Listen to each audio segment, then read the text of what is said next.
One of the things I find so interesting, I find very interesting, is that people who talk about American politics often get cynical.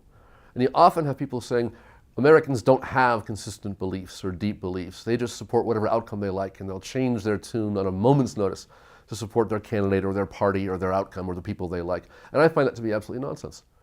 I am constantly struck by how deeply people have genuine and largely consistent beliefs about the importance of civil liberties. For some people, preserving civil liberties is what America is all about, what the Constitution is all about. It's the thing worth fighting for. And for those people, any sacrifice of civil liberties or any argument justifying sacrificing civil liberties is anathema. It's criminal.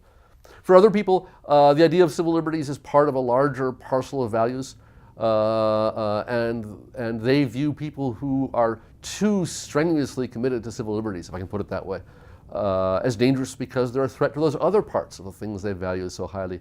But the one thing I find over and over and over is that Americans, when we argue with each other about things like civil liberties and national security and free speech, we argue in a very consistent and principled way.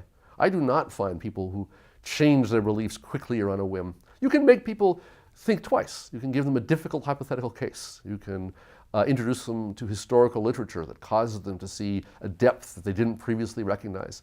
You can push them and test them with a question that makes them acknowledge a limitation they didn't otherwise immediately acknowledge. But in my experience, the vast majority of Americans, their starting point is some strongly held and really very consistent core belief in what's important. And those beliefs are articulated in terms of what they believe about civil liberties more than about any other thing I can think of.